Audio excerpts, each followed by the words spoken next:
Alhamdulillah, wassalatu wassalamu ala Rasulillah Sayyidina wa maulana Muhammad ibn Abdillah wa ala alihi wa sahbihi wa man tabi'ahu wa mawalah.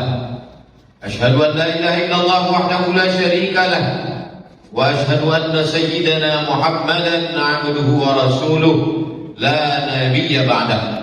Allahumma salli ala sayyidina Muhammadin an-nabiyil ummi wa ala alihi wa sahbihi wa barik wa sallim. Qala Allah ta'ala fil Qur'anil 'azim wa huwa asdaqul qailin. A'udzu billahi minasy syaithanir rajim. Ya ayyuhalladzina amanu taqullaha haqqa tuqatih wa la tamutunna illa wa antum muslimun. Wa qala ta'ala fi ayatin ukhra. Ya ayyuhalladzina amanu taqullaha wa qulu qawlan sadida yuslih lakum a'malakum wa yaghfir lakum dhunubakum wa man yuti'illaha wa rasulahu faqad faza fawzan 'azima. Ibadallah, usikum wa nafsi bi taqwallahi wa ta'atihi faqad fazal muttaqun. Hadirin jamaah Jumat yang dimuliakan Allah Subhanahu wa taala. Allah berfirman dalam Al-Quran, "Tsumma afidu min haitsu afadhan nas." Bertolaklah kamu dari tempat bertolaknya manusia yang lain.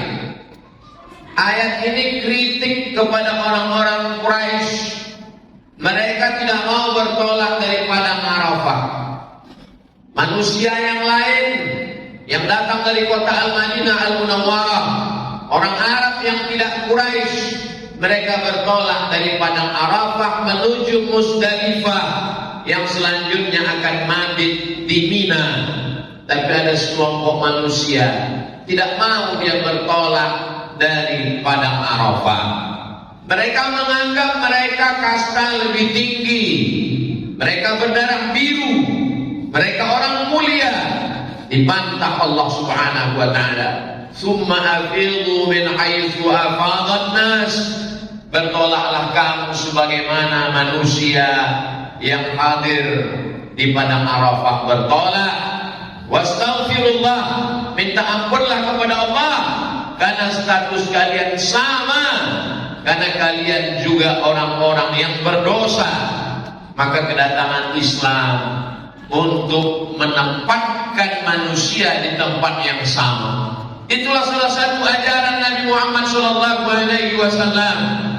Sampai tahun 50-an, orang Amerika masih menganggap orang berkulit hitam itu budak, hamba sahaya.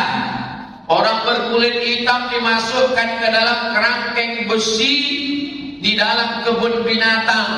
Mereka dianggap sama dengan hewan.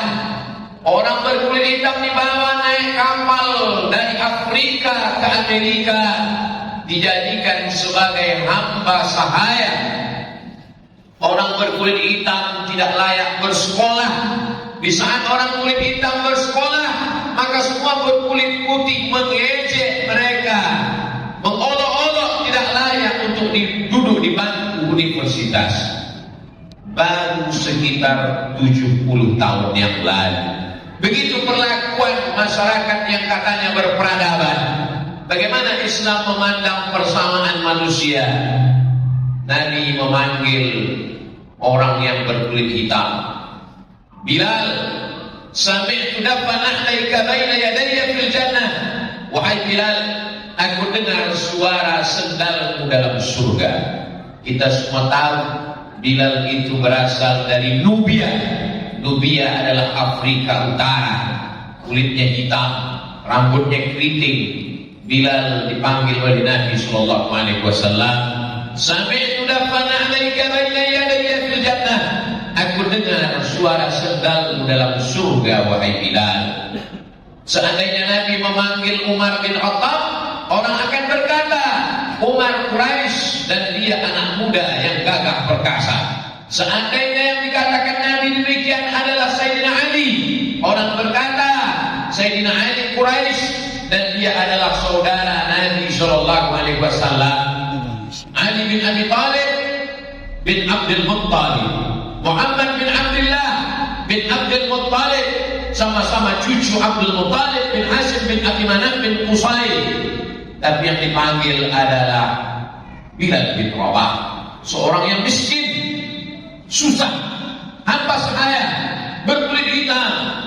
Nabi mengatakan, suara sendalmu sudah terdengar dalam surga. Apa amalmu wahai Bilal? Bilal menjawab, aku tidak pernah meninggalkan sholat 2 rakaat setelah aku berwudu. Aku tidak pernah meninggalkan 2 rakaat setelah bersuci. Itulah dia sholat sunat wudu yang tidak pernah diperintahkan Nabi, dilakukan oleh Bilal. Sholat sunat wudu termasuk perbuatan yang tidak pernah dilakukan Nabi, tidak pernah disuruh Nabi, tidak pernah diajarkan Nabi. Bilal melaksanakannya, dan Bilal lebih dulu masuk surga. Sendal Bilal jauh lebih mulia dari mereka yang berkulit putih, bermata biru, karena manusia yang dipandang adalah amalnya. Dalam Islam diajarkan, innallaha la yanzuru ila ajsamikum, Allah tidak melihat bentuk badan kamu, wala ila suwarikum, Allah tidak memandang bentuk paras rupa kamu, walakin yanzuru ila qulubikum, yang dipandang Allah adalah hati kamu, wa a'malikum, yang dipandang adalah amal, etos kerja kamu. Kalau begini orang Islam melihat orang lain, dia tidak akan melecehkan, meremehkan, menyepelekan saudaranya. Kalau orang Islam diangkat harkat martabat kehormatan dirinya, dia tidak akan merasa minder karena warna kulitnya, dia tidak akan merasa rendah karena status sosialnya. Yang diajarkan Nabi SAW, kullukum min Adam, semua kamu berasal dari Adam. Wa Adam min turab, Adam diciptakan dari tanah, berjalan di atas tanah, akan mati masuk ke liang tanah, dan akan dimakan cacing tanah. Man batta'a bihi amaluhu lam yusri' bihi nasabuh, siapa yang amalnya rendah, tidak bisa dibantu oleh nasabnya, kita hanya akan membawa amal di hadapan Allah Subhanahu wa ta'ala. Begitulah ajaran Islam. Ketika orang Barat mengatakan persamaan, masyarakat egaliter, manusia dipandang, tapi sampai hari ini mereka masih memandang warna kulit manusia. Sedangkan Islam mengajarkan, ketika Nabi Muhammad SAW sampai di kota Makkah Al-Mukarramah, setelah beliau membersihkan Ka'bah dari segala berhala-berhala, 360 berhala yang terbuat dari batu dan kaca, emas, perak, semuanya dihancurkan, dibakar pada tahun 8 Hijrah. Lalu kemudian Nabi memerintahkan Bilal naik ke atas Ka'bah. Bilal naik ke atas Ka'bah memandangkan azan. Saat itu orang kafir Quraisy Makkah berkata, aku bersyukur karena ayahku sudah mati sehingga tidak melihat burung gagak hitam ini ada di atas. Dia mengejek Bilal, dia katakan, Bilal, burung gagak hitam. Nabi sedang memuliakan manusia karena warna kulitnya. Suatu ketika Nabi SAW sedang berjalan, datang seorang laki-laki berkulit hitam, budak, hamba sahaya, memeluknya erat sekali.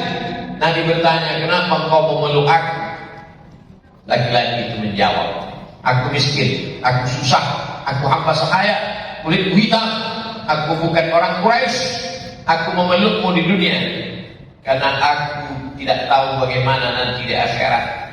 Aku hari ini memelukmu ya Muhammad ya Rasulullah karena aku merasa rendah diriku di dunia, aku belum tentu mulia di akhirat. Saat itu keluarlah ucapan Nabi Muhammad SAW, al-mar'u ma'a man ahab, orang akan bersama dengan siapa yang dia cintai. Walaupun kulitmu hitam, walaupun kau budak, walaupun kau miskin, walaupun kau susah, tapi kalau kau cinta kepadaku, kau akan bersama dengan aku nanti. Walaupun kau bukan Quraisy, walaupun kau bukan siapa-siapa, tapi karena cintamu, maka kau akan bersama dengan aku nanti di dalam surga Jannatul Firdaus. Ini agama yang mengangkat semangat orang lemah,